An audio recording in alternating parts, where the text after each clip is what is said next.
Ito po yung client ko na nagpunta rito na may back pain daw po. Naghahanap daw po sila ng isang manghilot. Nakita daw po nila ako sa FB kaya sila nagpunta dito. Tapos ko na po si ate i-therapy. Siya na po papaliwanag kung anong naging resulta ng pagte-therapy ko sa kanya. Nawala na po ang aking likod ay pain ba? Yung pain sa likod mo. Masarap po ang pakiramdam. Di ba? May konti ka pang pinaramdam sa likod kasi namamaga pa muscle. Sabi ko nga po sa kanya, after 2 to 3 days, chat niya ako, maximum 1 week. Pag nawala na po yung pamamaga, totally okay na po yung likod niya. Kasi po dati, hindi daw niya may galaw yung kanyang likod.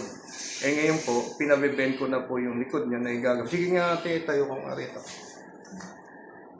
Sige nga, yoko ka nga. Hindi, baba mo yung kamay mo para makita na yung pagbibend ng back mo. Yan. Ngayon, ano ka naman, sa likod. Ganun ka sa likod. Yan, wala na. Sa tagiliran, ganun ka. Yan, ganun sa kabila. Yan. Dati daw po talagang diretso yung kanyang likod. Hindi niya may gaya. Ngayon po, naibibend na po niya forward, backward, left, and right. Di ba ba? Ano, te? Masarap na. Okay na? Okay ka na po. Satisfied ka naman. Sige po, God bless po. Salamat, te.